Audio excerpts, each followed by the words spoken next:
Namaskar. Greetings, folks. If you have been investing or trading the stock market for any length of time, you know that price never moves in a particular direction for long periods. It always moves in waves, going up and down all the time. You will also notice that these movements of price often make channels, whether it is moving sideways or making an uptrend or a downtrend. If you know how to correctly draw your channels, then the boundaries of the channel can help you making some right decisions in buying as well as selling. In this video, I'll show you how I draw my channels, and I'll also overlay this with a very popular indicator called Bollinger Bands to see how it fits in. But before I do that, a quick word of statutory disclaimer. The information being shared in this video is for educational and informational purposes only. It should not be construed as an investment advice. Individuals are encouraged to do their own research and assume full responsibility of any actions taken based on the suggestions provided.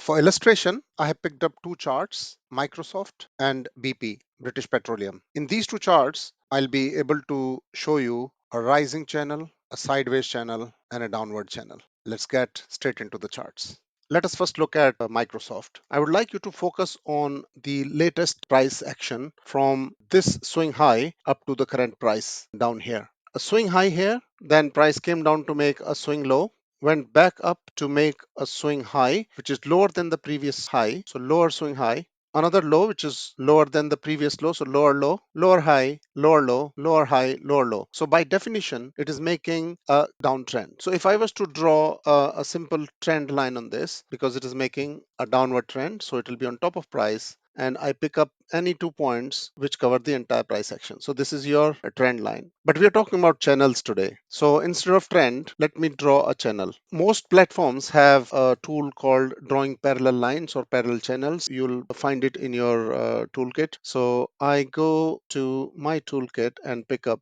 parallel channels, and I do exactly the same thing as I do for drawing my trend line. Because this is a downward channel, I start at the top of the price and join any two higher highs so that the entire price action is underneath it. And then I pull and draw a channel covering all the lows. Carefully make the adjustment so that you cover all the highs and all the lows and leave the channel as the tool draws. Now you will find that not all the lows and highs will touch this channel. I think the idea here is to capture the entire price action of that particular move.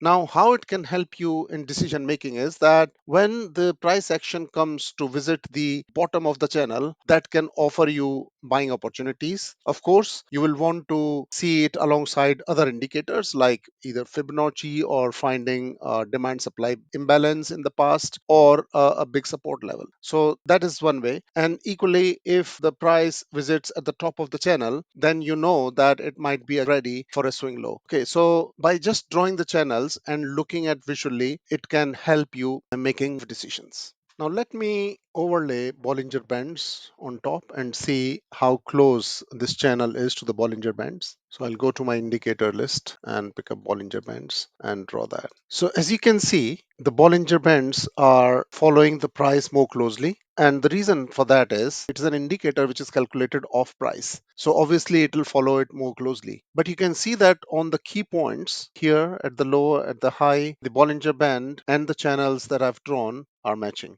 Now, personally, I do not take decisions based on just Bollinger Bands. I would rather wait for the price to touch any of the borders of the channels that I draw. I just wanted to show you how the Bollinger Band follows the price. Now, let me take one more example. I will delete this channel and try and draw a channel on this price action, which was a rising trend. Going back to my drawing tools. So the lowest point here, and then I find another point, and matching these 2 points covers the entire price action at the bottom. And then I draw it out to cover the highest point in the entire move from here to here. So this is my channel. As far as the Bollinger Band is concerned, you will see it following closely with the price action whereas it is aligned with my channel only at the extreme points. For me, following Bollinger Band is slightly more risky. But if I wait patiently for the price to touch the top or the bottom of the channel that I draw, then I tend to have more profitable trades. Now, let us look